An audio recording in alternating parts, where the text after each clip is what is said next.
नमस्कार दोस्तों, मैं हूं राजेंद्र कुमार। दोस्तों, आज की वीडियो में हम बात करेंगे कि हमारी जो एलीट i20 है, क्या मैं इसको ख़रीदने के बाद में किसी तरह का पछतावा मुझे हो रहा है। क्योंकि जिस तरह के कंडीशन में मैं रहता हूं, जहां पर मेरा घर है वो गांव पड़ता है और गांव की सड़कें इस तरह से हैं कि इस गाड़ी का जो ग्राउंड क्लियरेंस है वो उतना सफिशिएंट नहीं है। मतलब कि जब भी इस तरह के सड़कों पर मैं चलता हूं तो बहुत बार ऐसा होता है कि मेरी गाड़ी जो है वो नीचे से अटक जाती है और गाड़ी को बहुत ही सावधानी से मुझे निकालना पड़ता है। अगर हम गाड़ी में 3-4 लोग बैठे हुए हैं तो मुझे गाड़ी के अंदर से लोगों को उतारना पड़ता है, तब फिर मैं रास्ते से गाड़ी को निकालता हूं, फिर हम लोग गाड़ी में चढ़ते हैं। तो इस तरह की समस्या मुझे रेगुलर बेसिस में झेलनी पड़ती है। तो मैं अपनी ओपिनियन बताऊं दोस्तों, जब मैं 2018 में गाड़ी लेने की सोच रहा था कि कौन सी गाड़ी मेरे लिए सही रहेगी, और मैं रिसर्च कर रहा था, यूट्यूब में भी काफ़ी सारे वीडियोज़ को मैं देखा करता था कि कौन सी गाड़ी मेरे लिए सही रहेगी। उस दौरान मैंने 2 गाड़ियों को अपने हिसाब से चूज़ किया था। पहली गाड़ी जो थी वो टाटा की नेक्सन थी और दूसरी गाड़ी ये मुझे पसंद आई थी। टाटा के शोरूम में मैंने टाटा नेक्सन का टेस्ट ड्राइव लिया था, वो गाड़ी मुझे काफ़ी पसंद आई थी और जिस तरह के कंडीशन में मैं रहता हूँ उस परिस्थिति के हिसाब से वो गाड़ी मुझे काफ़ी पसंद आई थी और उस गाड़ी की जो लुक है वो भी मुझे काफ़ी पसंद आई थी। और गाड़ी को चलाने के बाद में मैंने पूरा अपना मन जो है वो टाटा नेक्सॉन पर ही गड़ा दिया था और मैंने सोच लिया था कि गाड़ी लेनी है तो अब टाटा नेक्सन ही लेनी है। और इसके लिए मैं 2-3 बार टाटा के शोरूम में विज़िट भी किया था और लोन वगैरह सारी प्रक्रिया जो है स्टार्ट हो चुकी थी। उसी दौरान क्या हुआ कि मेरी वाइफ जो है वो, आप सभी को पता है, वो बोकारो से लगभग 350-400 किलोमीटर दूर झारखंड के ही दूसरे डिस्ट्रिक्ट गोड्डा में रहती हैं और वहाँ पर वो जॉब करती हैं। तो वो घर आई और फिर से एक बार हम लोग टाटा के शोरूम पे गए हुए थे कि गाड़ी को फाइनल करना है और ख़रीदना है।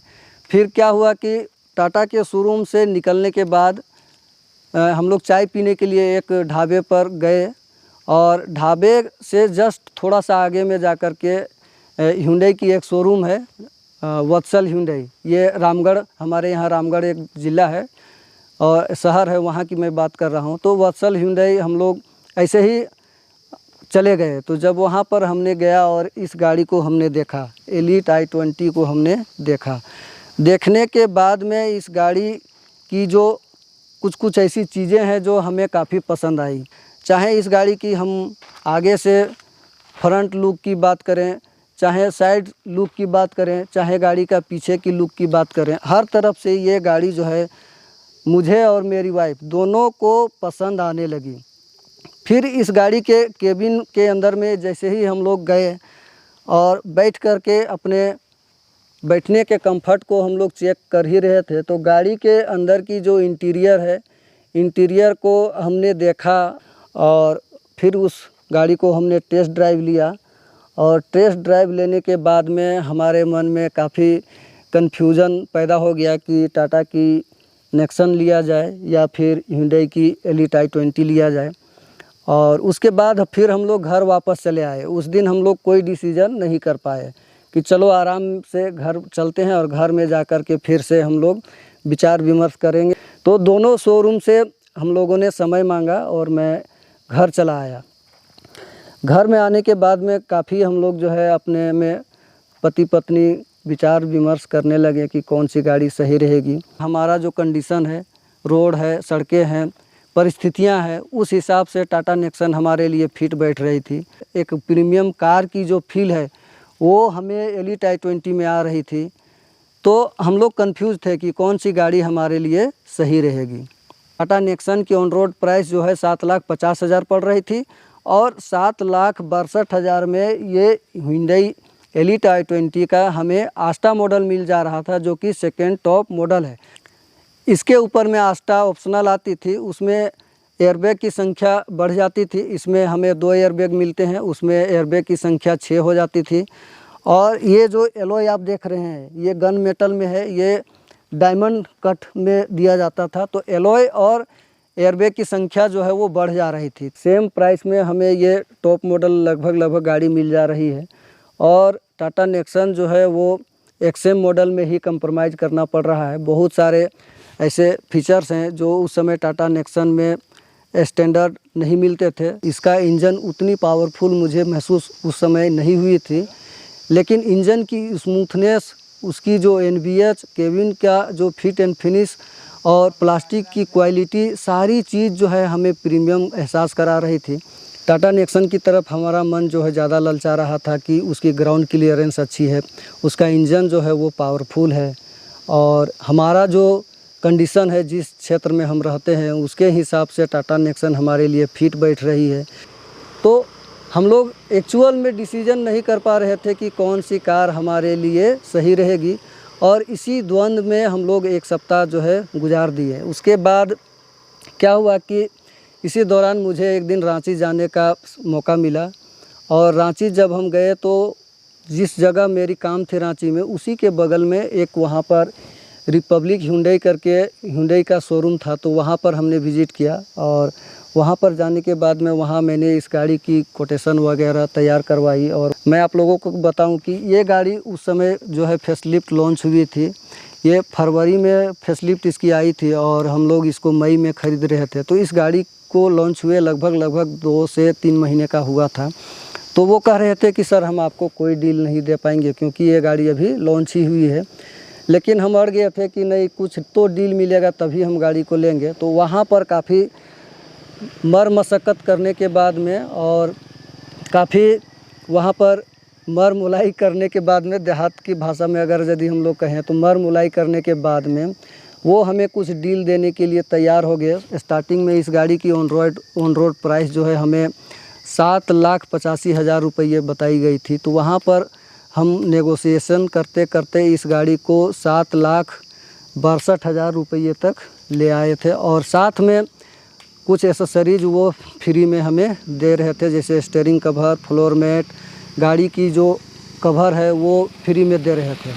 तो फिर वहाँ से हम लोग शाम को घर लौट आए। घर लौट आने के बाद वाइफ के साथ में हमने फिर से डिस्कस किया कि हम रांची में रिपब्लिक हुंडई के एक शोरूम में गए हुए थे, वहाँ पर इस तरह की डील हमें दे रहे हैं, वो सारी एसेसरीज दे रहे हैं। और रामगढ़ में जो हमें एक शोरूम प्राइस बताया गया है 7,85,000, तो वो 7,62,000 रुपये में हमें छोड़ रहे हैं रांची में। तो क्या किया जाए? तो उसके नेक्स्ट डे जो है हम लोग फिर से वत्सल हुंडई जो रामगढ़ का शोरूम है वहाँ पर हमने विज़िट किया, और वहाँ जो हमें कोटेशन दिया गया था उस कोटेशन को हम ले करके और रामगढ़ शोरूम में विज़िट किया, और वहाँ जा कर के हमने बात की कि रांची में इस प्राइस पर हमें गाड़ी दे रहे हैं, और ये सारी एसेसरीज भी फ्री में दे रहे हैं। तो ये लोग कहने लगे कि नहीं, ऐसे कैसे हो सकता है, इतना कम में आपको कोई भी गाड़ी नहीं छोड़ सकता है, ये वो लन फन बहुत तरह की बातें ये करने लगे कि इतने में नहीं हो पाएगा। तो ये जो है लास्ट में आकर के 7,65,000 रुपये में एग्री हो गए, और उसमें जो इनकी हैंडलिंग चार्ज होती है 5,000 रुपये की, वो इंक्लूड था, और ये हैंडलिंग चार्ज छोड़ने के मूड में नहीं थे शोरूम वाले। और हम अड़ गए थे कि जब तक हैंडलिंग चार्ज आप नहीं छोड़ेंगे तब तक हम लोग गाड़ी को नहीं लेंगे। फिर इस तरह से उस दिन भी हम लोग घर जो है वापस लौट के आ गए, और 2-3 दिनों के बाद में रामगढ़ के जो वत्सल हुंडई है वहाँ से फ़ोन आया कि सर आप आइए, आप जो चाह रहे हैं वो डील हम आपको देने के लिए तैयार हैं। और इस तरह से फिर से हम लोग जो है वत्सल हुंडई विज़िट किए, और वहाँ पर जा कर के ये गाड़ी 7,62,000 रुपये में ऑन रोड पूरी जो है फाइनल हुई, और हैंडलिंग चार्ज जो है वो छोड़ने के लिए वो तैयार हो गए, साथ में जो एसेसरीज थी वो भी देने के लिए तैयार हो गए, और आज ये हमारे पास है। और 18 मई 2018 को इसकी डिलीवरी हमने रामगढ़ से ली थी, और आज इस गाड़ी को हम जो है पूरे 2 साल चला चुके हैं, और इस गाड़ी को चलाते हुए हमें किसी तरह का कोई पछतावा नहीं हो रहा है। और कोई भी गाड़ी जो है वो परफेक्ट नहीं होती है, जैसे कि इस गाड़ी की जो ग्राउंड क्लियरेंस है वो 170 mm है, और जिस तरह के कंडीशन में मैं रहता हूँ उस हिसाब से 170 mm जो है वो काफ़ी कम है। बहुत बार मेरी गाड़ी जो है वो नीचे से अटक जाती है। तो यही पछतावा होता है कि काश हम टाटा नेक्सन को ख़रीदे हुए होते तो हमें गाड़ी से उतरने की ज़रूरत नहीं पड़ती और इस तरह के जो रास्ते हैं कहीं भी हमारी गाड़ी नीचे से नहीं अटकती। तो हर गाड़ी की कुछ पॉजिटिव बातें होती हैं और कुछ नेगेटिव बातें होती हैं। टाटा नेक्सन की अपनी यूएसपी थी, वो 209 mm ग्राउंड क्लियरेंस के साथ में आती थी और वो मेरे हिसाब से बेहतर थी। लेकिन वहीं अगर हम गाड़ी के इंजन की स्मूथनेस और रिफाइनमेंट की बात करें तो एलीट i20 की अच्छी है और टाटा की जो 1.2 लीटर का 3 सिलेंडर इंजन है उसकी NVH जो है वो काफ़ी ज़्यादा है और केबिन के अंदर में काफ़ी नॉइज़ आती है। तो टाटा नेक्सन का परफॉर्मेंस और ग्राउंड क्लियरेंस जो है वो काफ़ी अच्छी थी, जबकि हिंडई एलीट i20 का जो परफॉर्मेंस है वो टाटा नेक्सन के कहीं आसपास भी नहीं है, लेकिन इंजन जो है काफ़ी स्मूथ है और रिफाइंड है। इसकी इंटीरियर जो है काफ़ी प्रीमियम है, इसका सस्पेंशन मुझे काफ़ी अच्छा लगा है। सिटी में ड्राइव करने के हिसाब से ये गाड़ी परफेक्ट है। हाईवे में अगर चलते हैं तो ये गाड़ी उतनी स्टेबल आपको महसूस नहीं होगी। इसकी हैंडलिंग जो है उतनी अच्छी नहीं है। राइड क्वालिटी अच्छी है लेकिन हैंडलिंग डिपार्टमेंट में ये गाड़ी उतनी अच्छी नहीं है।